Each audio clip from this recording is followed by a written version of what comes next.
Thank you for joining us for this look at some of the best stories from KPBS News this week. I'm John Carroll in for Maya Trabulsi. A KPBS investigation into an Oceanside-based credit union caught the attention of a U.S. Senator, why Elizabeth Warren is calling for the Department of Defense to get involved. The lithium industry is promising to bring jobs and economic growth to the Imperial Valley, but some longtime residents are wary of those claims. And we're getting a rare look at tuna crabs carpeting the ocean floor off of La Jolla shores. This week we got an updated look at homelessness in San Diego. The annual point-in-time count results showed about 10,500 unhoused people throughout the county. KPBS health reporter Heidi DeMarco breaks down the numbers. In January, volunteers set out at 4 a.m. to canvass the county and conduct the annual point-in-time count. It assesses the number of people experiencing homelessness on one night. Have you been interviewed by anybody from our group this morning? The numbers are used to help the county receive federal funding to address the homeless crisis. Date of birth? September 8th, 1959. The results show 341 more people, or a 3% rise in homelessness overall in the county compared to last year, but more than 900 additional people living unsheltered. Jordan Bean, Chief of Staff for the Regional Task Force on Homelessness, says a 44% increase in individuals and families living in their cars is contributing to the rise. We've had 25 months straight with more people experiencing homelessness for the first time than exiting homelessness. And so these numbers aren't a surprise to us, but the opportunities are there to continue to make a real impact and decrease the amount of suffering we're seeing here in San Diego County.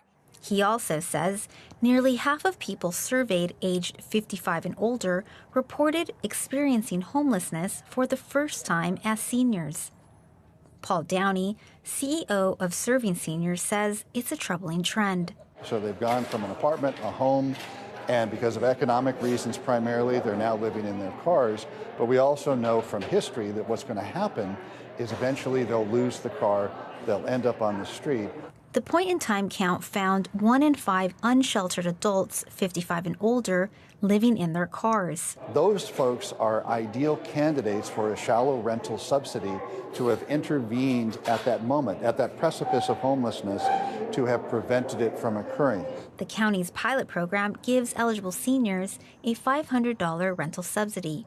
Downey says the recent camping ban has only redistributed the population of unhoused people from downtown to the outskirts of the county. So it's pushed people like seniors who need resources that they need to access in order to survive on a day-to-day basis.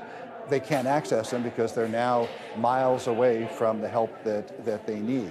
Downey says affordable housing and prevention programs are needed to help move the numbers in the right direction. Heidi DeMarco, KPBS News. It's been 4 months since floods devastated parts of San Diego. Nearly 1,700 people are still in temporary lodging. KPBS reporter Melissa May says federal emergency assistance is winding down. The Best Western in National City is one of the 65 hotels included in the county's emergency temporary lodging. The program has been housing January flood victims since February 12th, including former Mountain View resident Michael Rios, who has lived in a shelter, on a friend's couch, and at 5 different hotels in the last 4 months. He says it's taken a toll. The stress of just not knowing where you're going to stay the next week or the next night.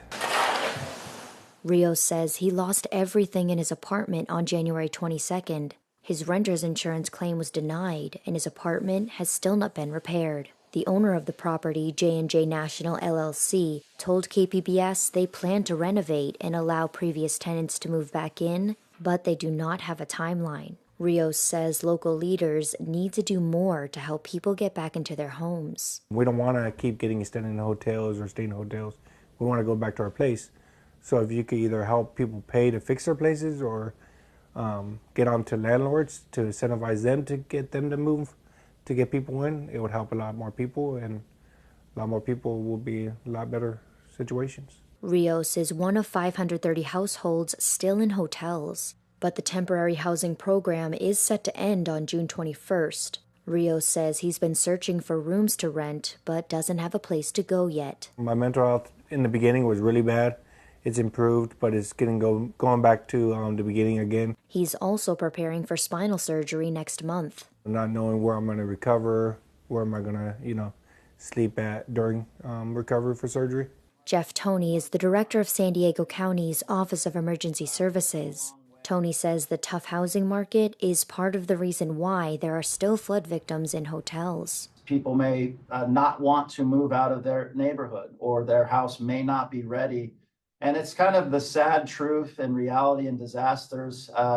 Some people may have to move. Toney says the county is working with the San Diego Housing Commission and the National City Housing Authority to get the remaining flood victims into more permanent housing before June 21st. Rios says the Housing Commission told him the wait list for a Section 8 housing voucher is 12 to 15 years. Melissa May, KPBS News. An update now to a KPBS investigation. Senator Elizabeth Warren is calling for the U.S. Department of Defense to review a contract between Oceanside-based Front Wave Credit Union and the Marine Corps. Scott Rodd has those details. Front Wave has an exclusive arrangement with the Marine Corps that goes back decades. A KPBS investigation found Marine recruits who come through boot camp in San Diego are funneled into the credit union. It also found that Front Wave collects millions in overdraft fees every year, much of which comes from young people serving their country.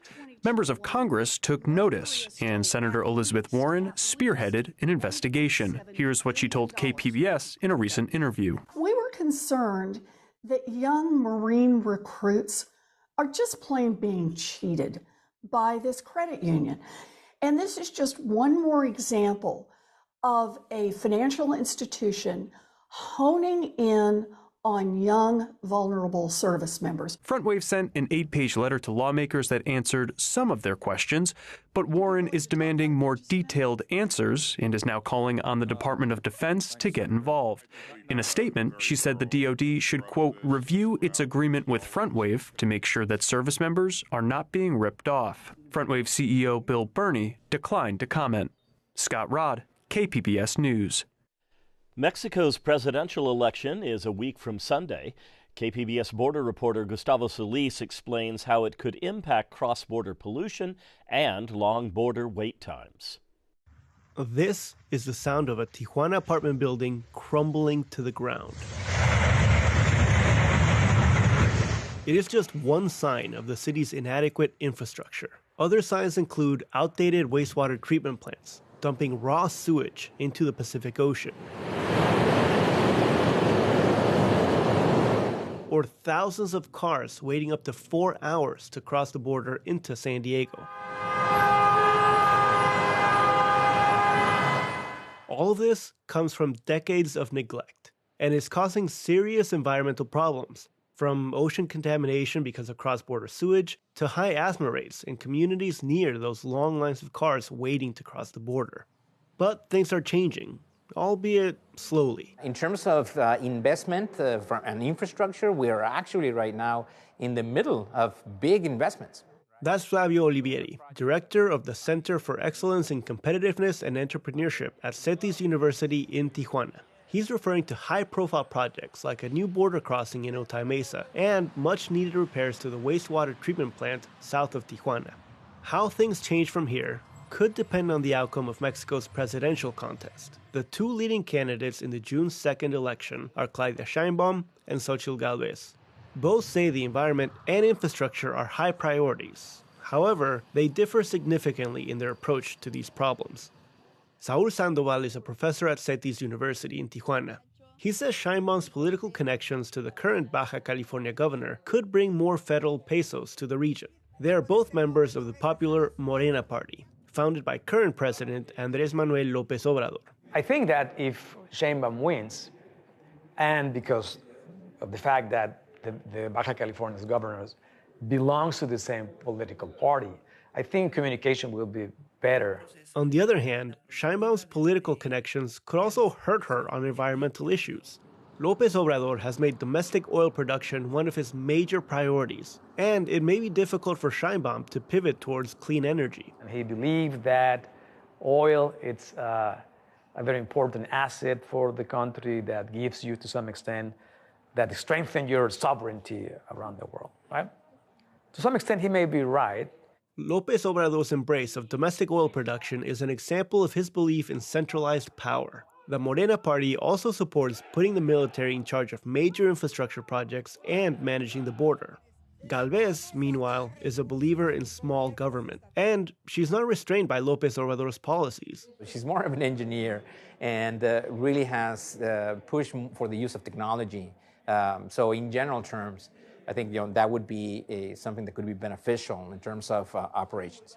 Olivieri is dubious of a more centralized approach. So the more centralized approach might, have a difficulty in empowering local administrations, where a more decentralized approach, more focused on grassroots and involvement of the community, might provide better solutions if funding, of course, is available. Regardless of who wins, experts say the border region will get more attention than it has under López Obrador. He has not prioritized the U.S.-Mexico relationship.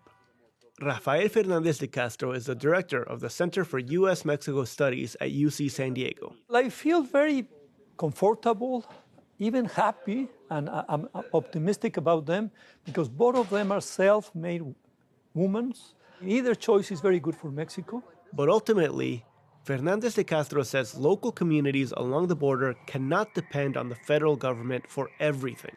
Local leaders must also step up. I believe that people from Tijuana, from San Diego, and California and Baja California, we really have to get a sense of agency and do the things for ourselves. It remains to be seen if that local leadership will emerge.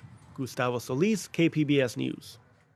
KPBS is hosting a virtual conversation in both English and Spanish about the election. It airs Wednesday, May 29th on kpbs.org, along with the KPBS YouTube and Facebook pages. Across the Imperial Valley, communities are preparing for the arrival of the lithium industry. The renewable energy sector is making big promises of new jobs and transformational growth. But KPBS Imperial Valley reporter Corey Suzuki says many longtime residents feel like they've heard this story before. It was 2010, and Ryan Perez was still trying to figure out what to major in. Perez had just started at community college in El Centro. He tried art, hoping to launch a career in film. But when that didn't go as planned, he started looking for other options. That's when he started hearing about solar. It was exciting. It was still exciting in a way because, solar's coming in Imperial Valley. It's probably going to be something new. There's really planets popping up everywhere. The industry was expanding across the Imperial Valley, promising to bring in good, well-paying jobs. There were flyers around school, ads in the local newspaper. So Perez signed up.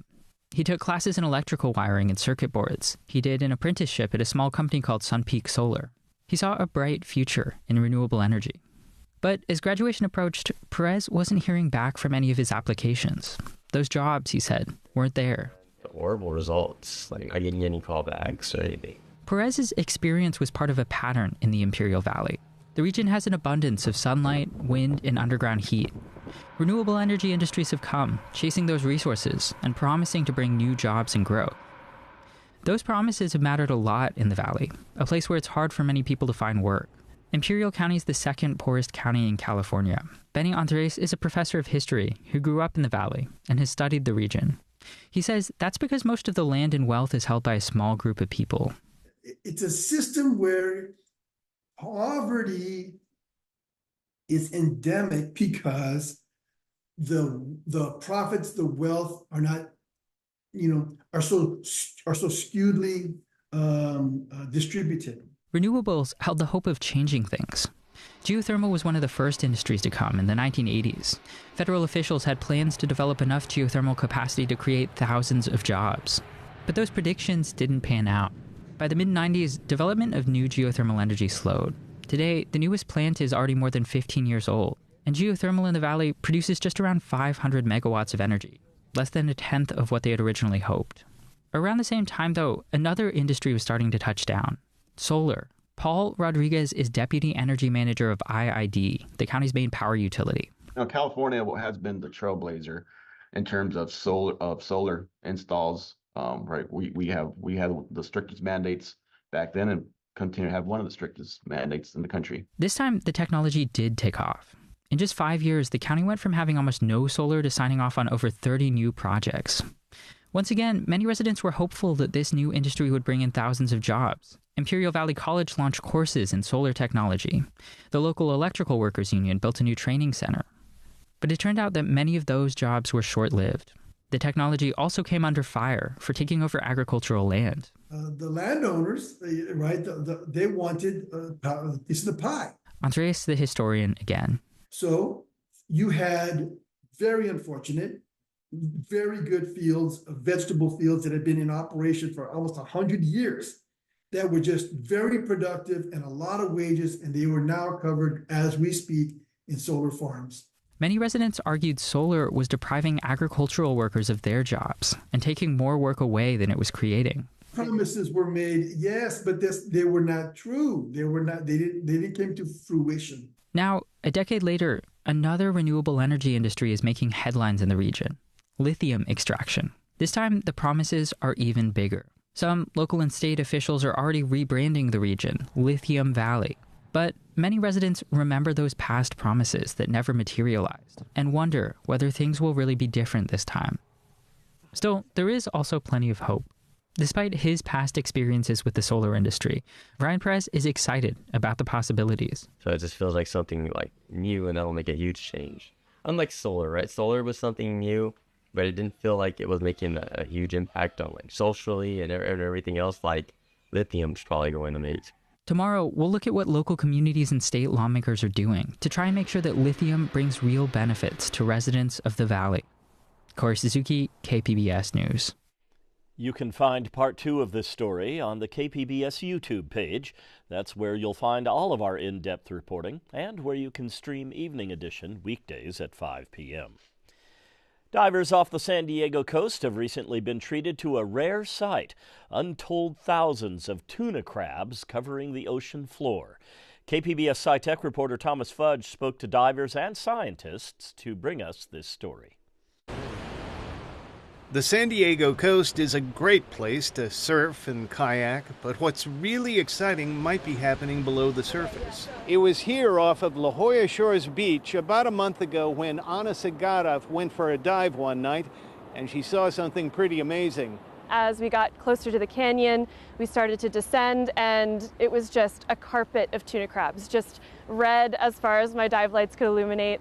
And it was really surreal. Sagatov, equipped with camera and lights, saw them on one end of the La Jolla underground canyon. They are crabs, though they look more like lobsters. That's where they get their other common name, squat lobster. The tuna crabs are a tasty snack for many sea predators, like tuna or rockfish. I actually did see a predation event. So when I was down in the canyon on April 21st, I caught some footage of a rockfish eating one. The tuna crabs eat krill in the open ocean, and Sagatov did find that they sometimes eat each other. She saw a group of them feasting on a single one, and this one finishing off a fellow squat lobster's claw. It was kind of dark, she said. Seeing tuna crabs this close to shore in San Diego is not unheard of, but it is remarkable. Sagatov remembers a time she operated cameras on an ocean research vessel when she caught glimpses of them. I had seen these squat lobsters that live in the deep sea in these really extreme environments. So to go out here and see like thousands of them was pretty cool, because in the deep sea environments, it's usually just like maybe one or two at a time. Tuna crabs are most often found in subtropical waters. Research oceanographer Ed Parnell is with Scripps Institution of Oceanography. He says warm water currents that come with El Nino have moved a lot of the creatures northward. Well, they came up from their center of their distribution off Baja California, accompanied with the warm water that happened back about 10 years ago, and they really haven't left in the deeper water. He says that deeper water is where they're likely headed as the recent El Nino wanes. Sagatov says seeing so many tuna crabs off La Jolla shores was a special moment. It's really special to discover something. I mean, honestly, every dive I go on, I feel just a sense of wonder. I mean, even if we don't see anything extraordinarily unique, I love being in the ocean. Thomas Fudge, KPBS News. Memorial Day weekend marks the unofficial start to summer. KPBS reporter Katie Anastas says tourism in San Diego is still recovering from the pandemic. 3, 2, 1. The San Diego Tourism Authority kicked off the summer season with streamers, roller skaters, and local mascots on Tuesday. Chief Operating Officer Carrie Capich says tourism is a vital part of San Diego's economy. This visitor activity supports 1 in 8 jobs here in San Diego, either directly or indirectly, and it's related all, of course, to this beautiful place that we get to call home. When our tourism industry thrives, the entire San Diego region thrives. It also funds city services. More than $170 million in hotel occupancy taxes went into San Diego's general fund last year. So we're talking about the money that fills potholes, that clears storm drains, that maintain our streets and sidewalks. More than 32 million people are expected to visit San Diego this year. That's slightly more than last year, but still a few million shy of 2019 levels. The Tourism Authority says demand for hotel rooms likely won't reach pre-pandemic levels until 2025. Brad Bayer with the San Diego County Lodging Association says in the meantime, convention goers have been key to filling rooms on weeknights. And those visitors are taking advantage of not just the conventions, but staying longer for some leisure activities and bringing families and extending their stays. He says hotels are keeping visitors in town by offering package deals for attractions like the zoo and live music venues. This year marks anniversaries of several San Diego tourist attractions. Petco Park turns 20, Legoland turns 25, SeaWorld turns 60, and the Balboa Theater turns 100. Katie Anastas, KPBS News. Craft beer is a big draw for tourism in our region, and it's about to get even bigger. KPBS North County reporter Alexander Nguyen got a look at Stone Brewing's expansion project. Southern California's largest brewery is about to get bigger. When Sapporo bought Stone Brewing Company in 2022, the plan was to expand the facility to brew both Sapporo and Stone beers. Over the past 2 years, the company added more tanks and packaging lines to increase capacity. With this momentum, we have big plans. Zach Keeling is Sapporo Stone Brewing's interim CEO. He says the company aims to become the 10th largest brewery in the nation. It is currently 12th. And that's a lot of hard work in front of us, but I couldn't be more excited about our prospects. I think the team has done such a remarkable job getting us to this point through the integration. Sapporo Stone has invested $60 million in expanding its facilities. $40 million in its Richmond, Virginia location, and $20 million here in Escondido. The $20 million expansion will double the brewery, meaning more beer can be brewed here. But for the city of Escondido, it means so much more than that. For us, it's jobs, employment opportunities, revenue for the city. Dane White is the mayor of Escondido. With the expansion, Sapporo Stone added 125 jobs locally. White says that's helping the city close its budget deficit. Absolutely, it does help solve it. You know, number one, employment, and number two, sales tax. Sales tax is the largest revenue source for the city, so having this big of this part of the economy right here in Escondido certainly helps. The expansion means that all Sapporo beers sold in the U.S. will be brewed in this country. Eric Fowler, the executive director for the San Diego Brewers Guild, says it also means recognition for the San Diego craft beer scene. Stone Brewing was among San Diego's pioneering craft breweries. It means recognition. It means that we still have something here that people from outside of San Diego want to capture. And that partnership gives Stone Brewing Company more recognition and support to breed more community within San Diego. With the expansion nearly completed, Sapporo Stone says the next phase is to grow both brands in the United States. Alexander Nguyen, KPBS News. Homelessness is not a political issue for a group of volunteers helping at the City of San Diego's Rose Canyon Safe Parking Lot. It's personal. KPBS education reporter M.G. Perez has the story. Happy birthday to you. Behind a piece of delicious birthday cake, and even in the hands holding slices of pizza, are faces we cannot show you, honoring the privacy of people who are not permanently housed right now. They are supported and live in one of 6 safe parking lots run by the San Diego Jewish Family Service. This spot, adjacent to the Rose Canyon Operation Yard, is a partnership funded by the city of San Diego. The state donated a dozen Coleman campers to the city, which then designated them specifically for families needing housing, something many of them never needed before. This is the first time they're experiencing homelessness. Many of them have jobs. There's just still kind of an income gap. So we're trying to connect them to other resources.